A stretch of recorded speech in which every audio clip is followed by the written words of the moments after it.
Thanks so much for joining us today. Very excited to have Aion Labs and Casper and Jan from the team with us to talk about how they're leveraging SambaNova to build all of the amazing things that they get to do and making that accessible for developers. So, what is Aion Labs and how you're building the amazing stuff you're building? Let's dive into that. We're building a kind of layer on top of existing LLMs that helps improve their performance.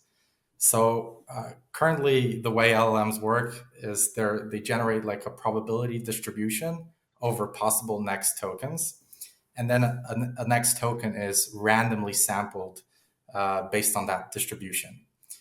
This means that when you ask like an LLM a question, or you ask it to do a task, uh, and you ask multiple times like the same question, it will likely give you different answers each time. Sometimes these answers will be correct, and sometimes they'll be incorrect.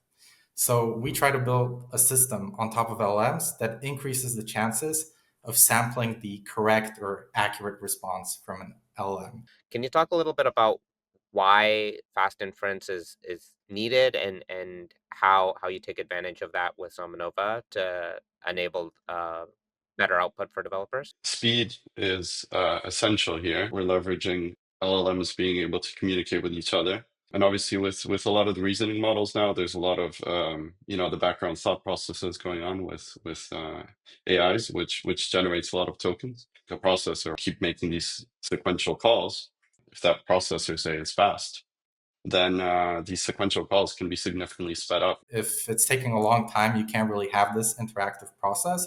So you have to decrease the number of sequential calls you make so that you can still have the responses come in relatively fast. But decreasing the number of sequential calls will also decrease the quality of the output. So in our case, we increase the quality of the outputs by making sequential calls to models hosted on the SambaNova Cloud. And having faster inference speeds translates directly to the LM being able to take more actions and get more things done in a shorter amount of time. What are the models you typically end up using in your system?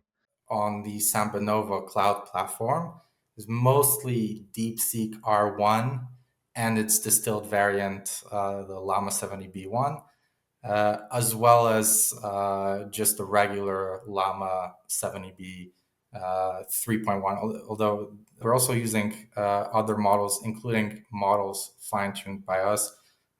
We have also released some open source models on Hugging Face.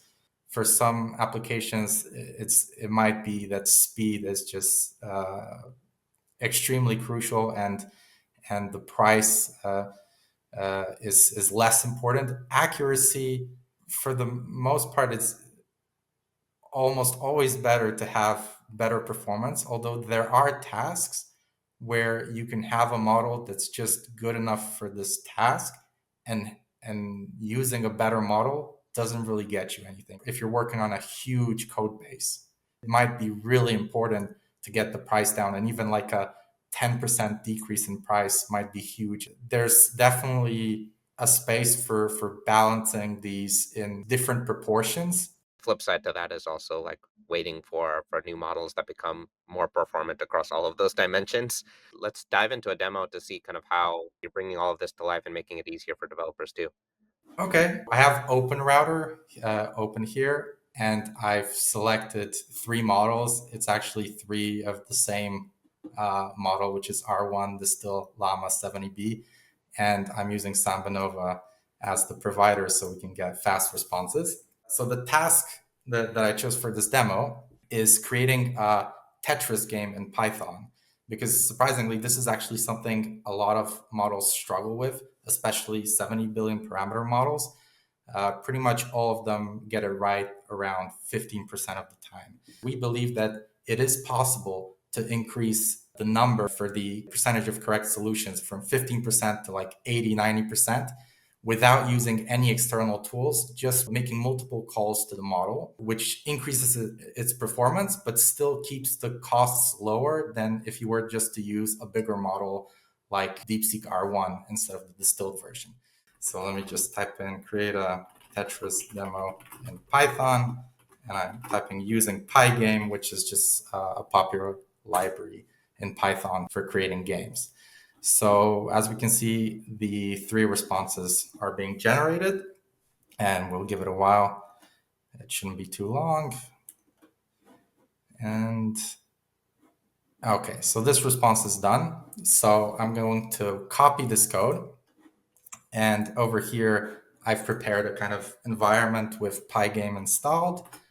And I'm going to paste in this code and press run.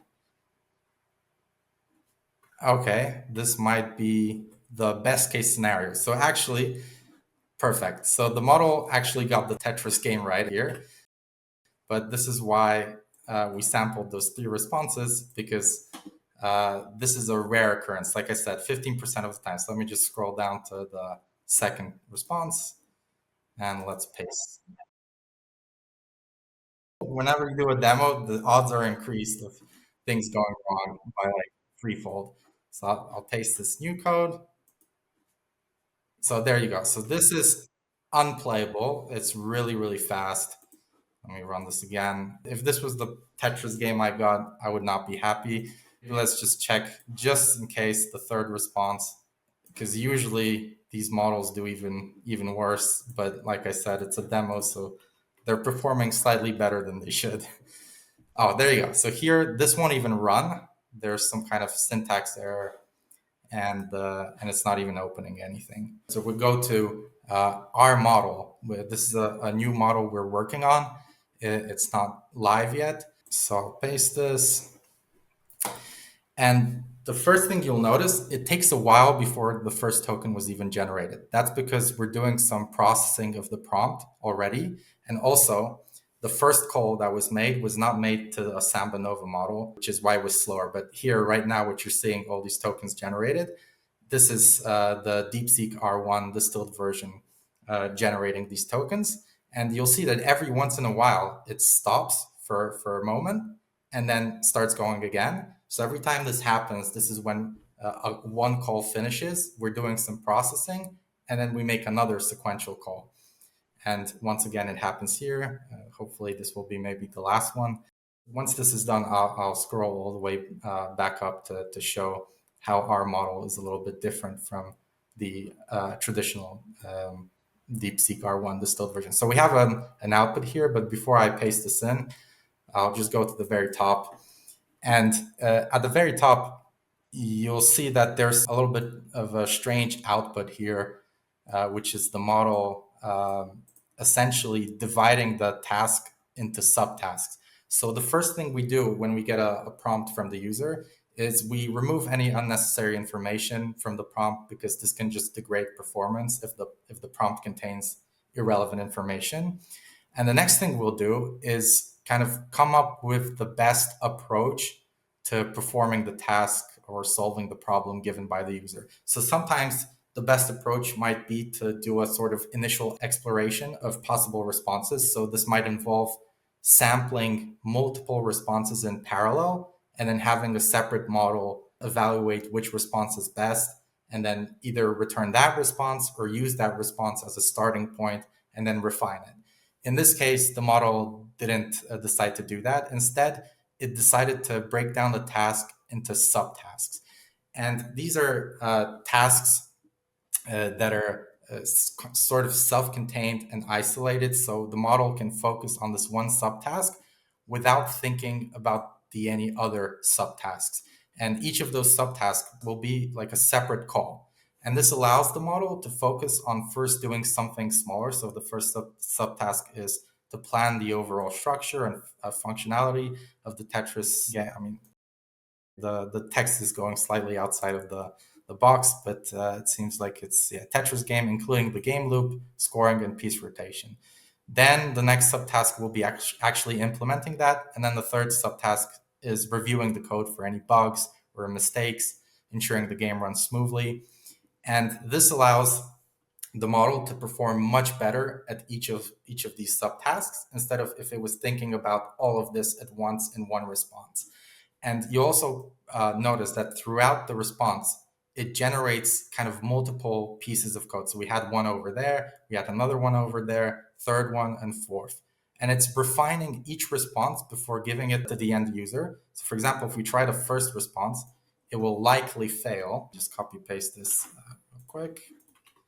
So this was the kind of first response it did internally. But as you can see, it's not a really good response. It's similar to what you would get with just using the R1 Llama 70B. But if we go all the way down to the very last response, let me just copy this. This response should be kind of a refined response that should work most of the time. We'll see if the law of the demos holds true here. Oh, there we go.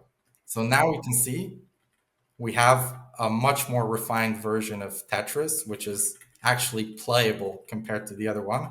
I'll just check if the line clearing works. So every time we clear a line, the score should go up, and it does go up. So we got a working game on the first try.